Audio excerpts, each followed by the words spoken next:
Hello everybody, welcome back to the shop here at BareRose Garage.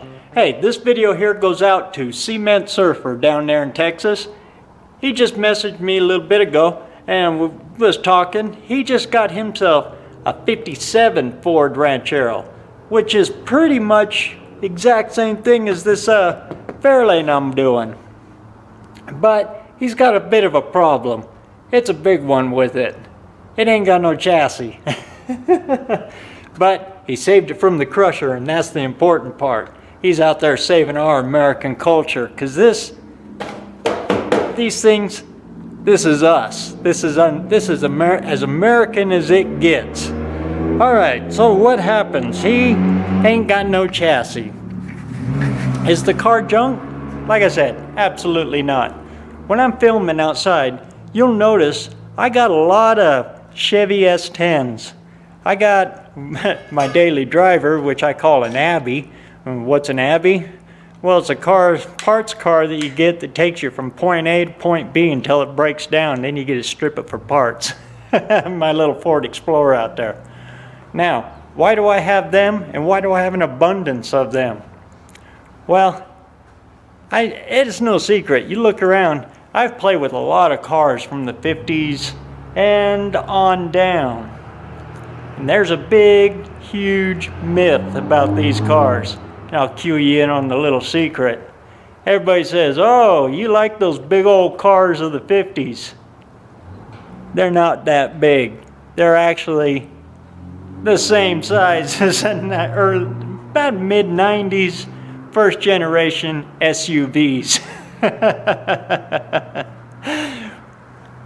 When everybody looks for chassis swapping, the number one question everybody asks, and it's the wrong question. Wheelbase. What about the wheelbase? What's the wheelbase on it? I don't give two craps what the wheelbase is. That number means nothing to me. If anything, I want them a little long. Why? Because I can put the wheelbase anywhere I want to put it. All I got to do is cut a section out of it, bring it together, weld it, put a fish plate around it, bang, it's done. Wheelbase is easy. If I got to stretch it, I'll do the same thing. I'll cut the frame, lengthen it out, add a piece in, put two fish plates on it, bang, it's done. Wheelbase is easy. But there's one number out there that it's almost impossible to change. That's track width. Little secret about these big old cars of the 50s. This Fairlane right here has got a track width of 59 inches. Yeah, only 59 inches. That Ford Explorer that I've been driving around just waiting for it to break down so I can strip it has a track width of 58 3/4 of an inch. It's so close, you see what I'm getting at. The Chevys out there, same thing. All of them fit these cars from the 50s down. It wasn't until the 60s that they actually started getting big. Yep, I'm sorry to break it to you, but these big old cars of the 50s are actually really small. In fact, this Fairlane here weighs a whole lot less than my wife's brand new little bitty SUV car. That little Ford that she just bought. This big old 50s car is actually a whole lot smaller than hers.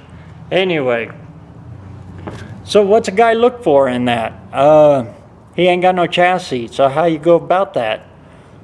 Well, my biggest advice to him, for you Cmintsurfer. I like that name, but man, it's hard to say. It's a tongue twister. What I would look for is I would actually look for a Chevy S10 Blazer 4-wheel drive. Now I know 4-wheel drive, everybody goes, woo, well, I don't want to make it a 4-wheel drive. Well, that's because they're real easy to convert to 2-wheel drive. You just pull the front diff out, boom, you're 2-wheel drive. And then you cap the front hubs. Super simple. And you got more room in there than the two-wheel drive one.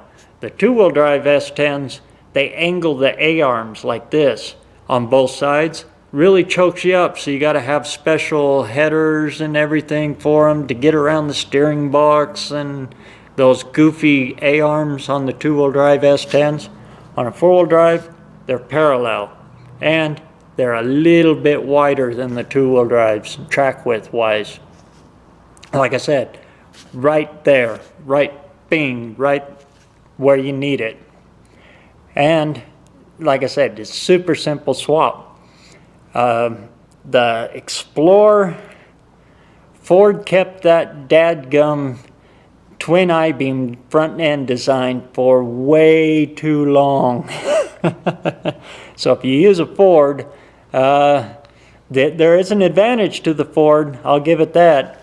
On a Ford, the frame rails are straight, they're parallel with each other. On the Chevy, they're a belly frame. They come and then they widen and then they narrow again and then come out. So it makes them a little difficult to get into these big cars that are actually awful small. On the Ford, they're straight in line with each other, but you have to get you like one of the Mustang 2 weld-in front end systems for it. Otherwise, don't try to mess with the Ford with the twin I-beam. I'll tell you that right now. I did it once, and I swear I'll never do it again. But anyway, yeah, on these big old cars of the 50s, like I said, they're actually very small. They're the same size as first gen Blazers, Explorers, and even the Dakotas. But the Dakotas, I haven't messed with many of them, so I really can't give you hands-on on the Dakotas. People want too much for them. I can pick up the Chevy or a Ford for $500 still, so everybody wants an arm and a leg for a Dakota. I'm lucky to get just a set of seats out of a Durango. Anyway, that's my advice for you out there, Cmintsurfer.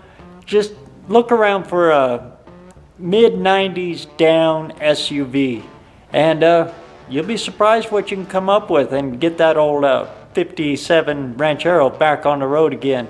Back out where she belongs instead of on the crusher, headed to China to make them dang T-posts that bust every time I throw my post hole driver down on them, and I didn't matter and all get out because they charged me $10 a damn post for them, and we don't get nothing for scrap.